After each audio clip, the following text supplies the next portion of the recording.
So welcome back to another rebuild here on NBA 2K25 Next Gen. In today's video, we are back with another episode of our Trading Every Player rebuild series, and today it's going to be the Atlanta Hawks.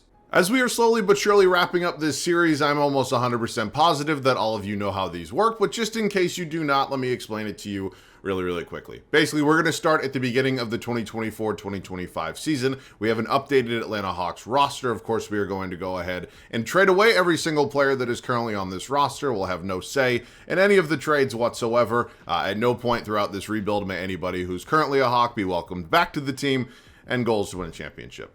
Now, at this point of the video, as I almost always do, I'm just looking for some feedback from you guys. It seems like you guys have been really enjoying this series, and as we slowly but surely wrap it up, I'm looking for some new video ideas as we move into March. So I'll just read you guys off real quick the teams I have left in this series. It is the Brooklyn Nets in the East, and over in the West, it is the Utah Jazz and the Portland Trail Blazers. After we finish up those teams, that is it. We are looking for new series, new challenges, anything it may be. So let me hear it all from you guys down below in the comment section. But excited for this one today with the Atlanta Hawks. Hopefully we are not going to be the definition of mediocrity, and let's get into it. We now find ourselves here at the beginning of the 24-25 NBA season. Now, I'm not going to go ahead and talk about this whole roster because we're, of course, not going to get to use any of the players on this team.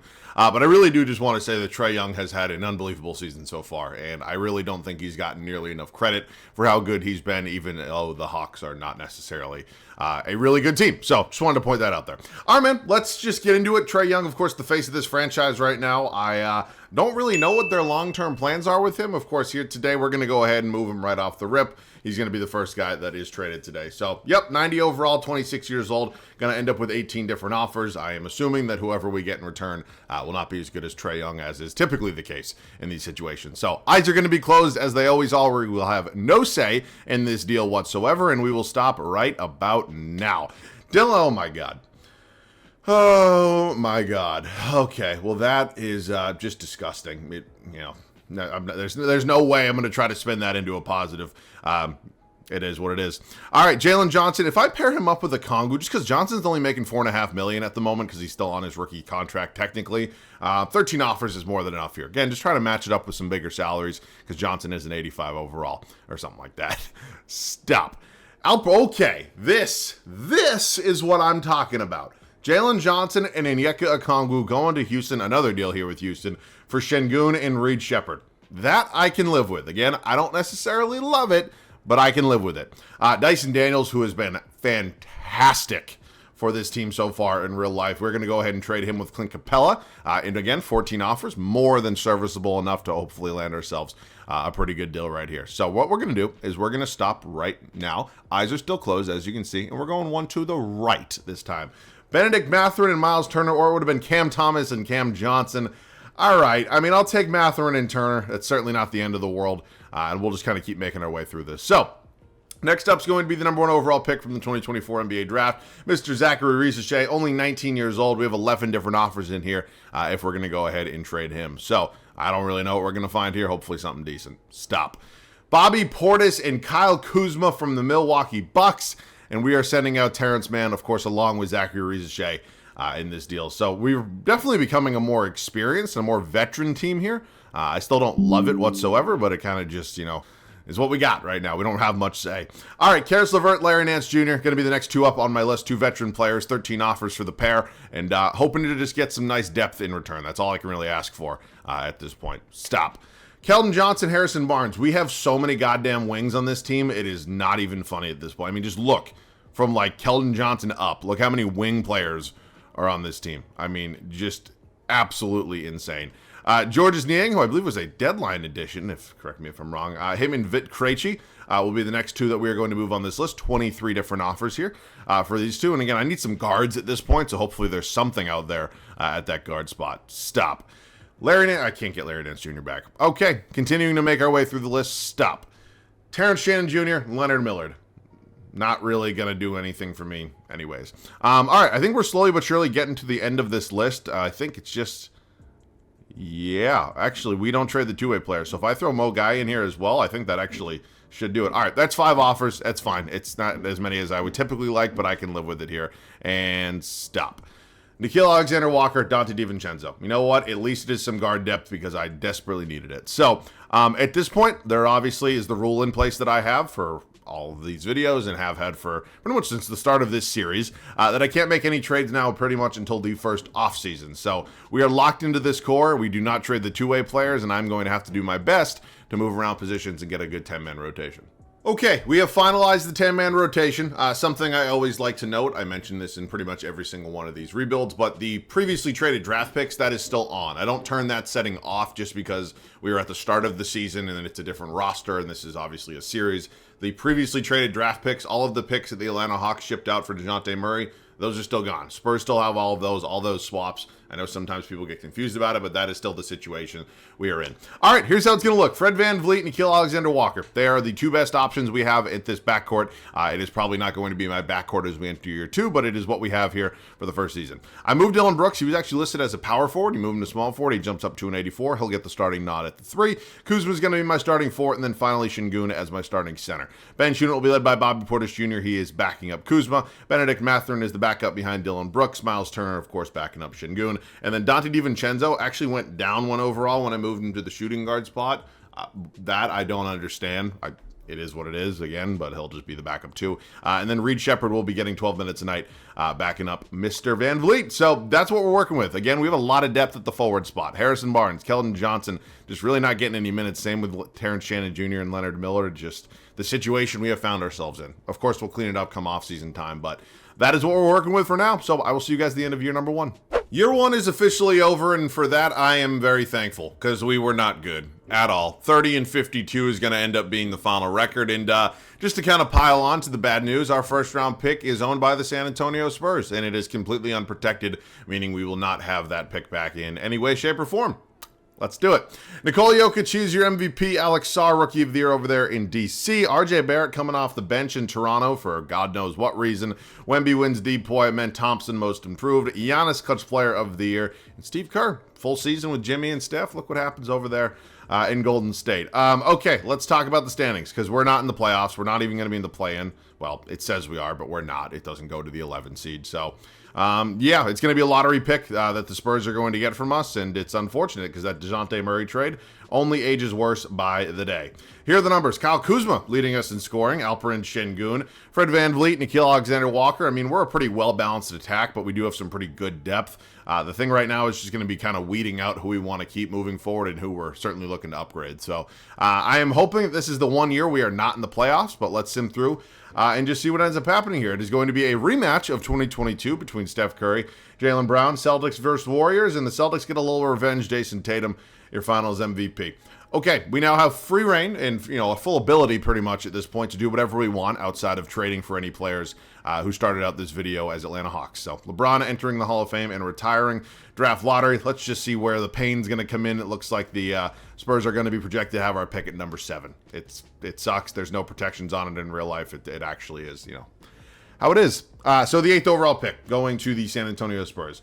Quinn Snyder, I think he's an okay head coach. Those ratings are fine. I'll give him at least one more year to kind of just test the waters now that I can actually put, what I'd like to consider a competitive product around him. So the Lakers pick the Hawks have is unprotected. The first round pick from the Kings, that is protected for selections 1 through 12. So we have both these first round picks, and then again, pick number 26 in round number 2. But the one unfortunate thing right now is that we don't have a lot of future assets. So I think the way I'm actually going to go about this is potentially maybe moving number 20 and then 26 in round 2 and just getting some future draft assets, just as trade pieces. I think that's going to be pretty beneficial as this video continues to progress. Maybe I even do it with the 21st overall pick as well, because the thing about this team already is that we have a lot of quality depth with this team. I'm not worried about this really whatsoever. Like, we have at least 10 guys that are going to be tradable this offseason. So, you know what, if I can just maybe get a future first-round pick here, that's a pick swap that we're getting back, and, just in case we kind of suck next year, I think that's a pretty good position to put ourselves in. So, yeah, it's not great, but it's certainly better than where we were just a moment ago. So we're not going to be drafting anybody this year, which, again, more than fine by me. We are going to pick up Fred's option just because I think there's a path out there for us to trade him. Same with Mathurin, and then Bobby Portis Jr., not surprisingly, declines his player option. So not going to give qualifying offers to any of those guys. It's a lot of the two-way players. We do have some free agents. Miles Turner will be brought back. Now I got to keep an eye on what I want to do there just because, again, he's our second center at the moment, and it's not necessarily 100% needed. So all three of those guys are going to be brought back. We don't think we're really losing anybody else here. and now it is just time to get into some trades. I'd like to find a way to pick up Tyler Hero from the Miami Heat. Kyle Kuzma and Dante DiVincenzo is currently what I'm offering, and my one goal is to get this done while giving up the fewest draft picks possible whatsoever. I don't want to give up a lot of the future assets that we do have. So I'm just offering, some bench pieces here to Miami. I'd be willing to maybe part with a first in 2029. God, it's going to take another one, isn't it? I hate it. I don't love it. It is what it is. I got to stop saying that. I'm sorry. It's just the situation we found ourselves in is not great. So what I'm going to do now is try to find another new member of this backcourt. Hero can play either the 1 or the 2. I'm not terribly worried about that. So again, one big trade is down. We're certainly not done. I'm going to be the first to tell you that this is a bad trade. This is not a trade that I like. I think this is going to come back and bite us in the ass really, really badly. But Fred VanVleet is actually becoming a lot harder to trade than I initially anticipated. And this is the one I landed on. Again, I don't love giving up the draft picks. I think our first round pick next year may end up being valuable. I'm a little less worried about that and a little bit more worried about the Clippers unprotected first in 2027. But I think Jaden Ivey's going to be a welcomed addition to this team. I think he is clearly an upgrade in this starting 5.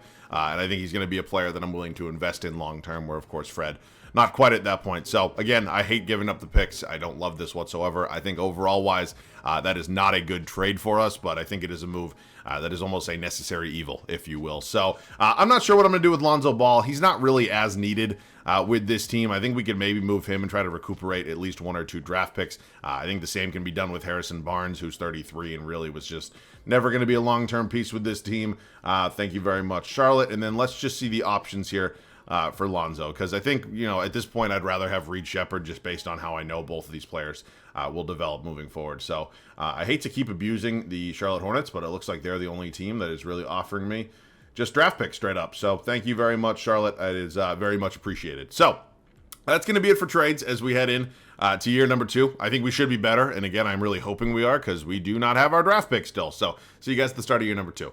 Second season in Atlanta. Year 1 was bad, about as bad as it could have possibly been. We only won 30 games. And this offseason, we made some moves. We completely upgraded this backcourt. We cleaned up a little bit of depth just because we had a little too much of it last year. And I think this is obviously the better team. Now, are we contenders? I don't know if we're quite there, but I think we have certainly set the pathway, if you will, to getting there at some point. Now, here's how it's going to look. Tyler Hero, Jaden Ivey, Benedict Mathurin, Bobby Portis Jr., Alperen Şengün. Bench unit's pretty good.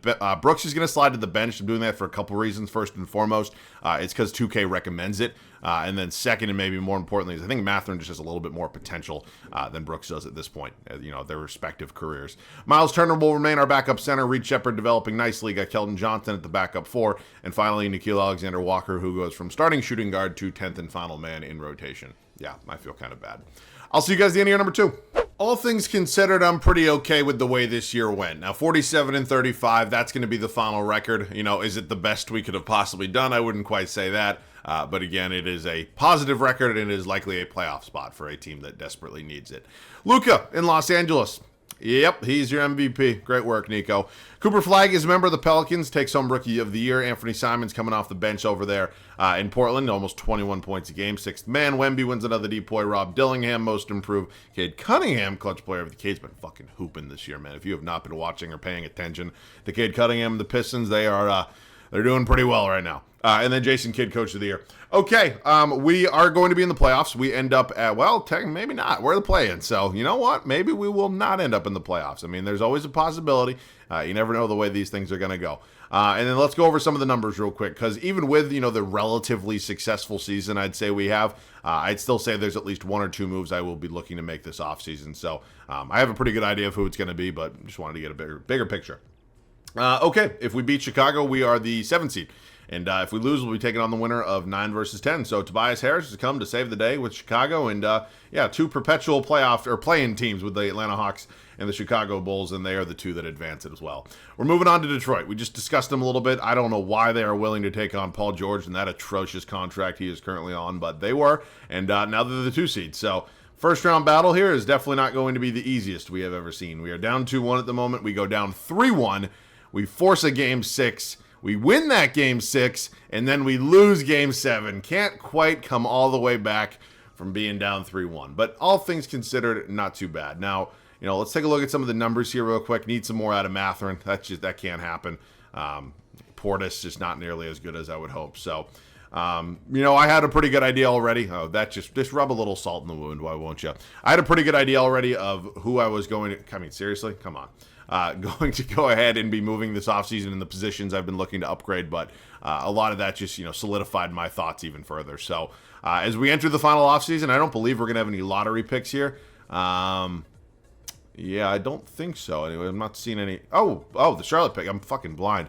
It's top 10 protected. I'm almost 100% positive on that. And it jumped to number 2. God, I should have really fought to have that be unprotected. What do I want to do with Quinn Snyder? I'm going to fire Quinn Snyder. Not saying there's anything wrong with him, but as we, enter a championship or bust season, I need one of the best head coaches, and the 3 I just offered there, hopefully one of them is willing to accept. Mike? Fuck.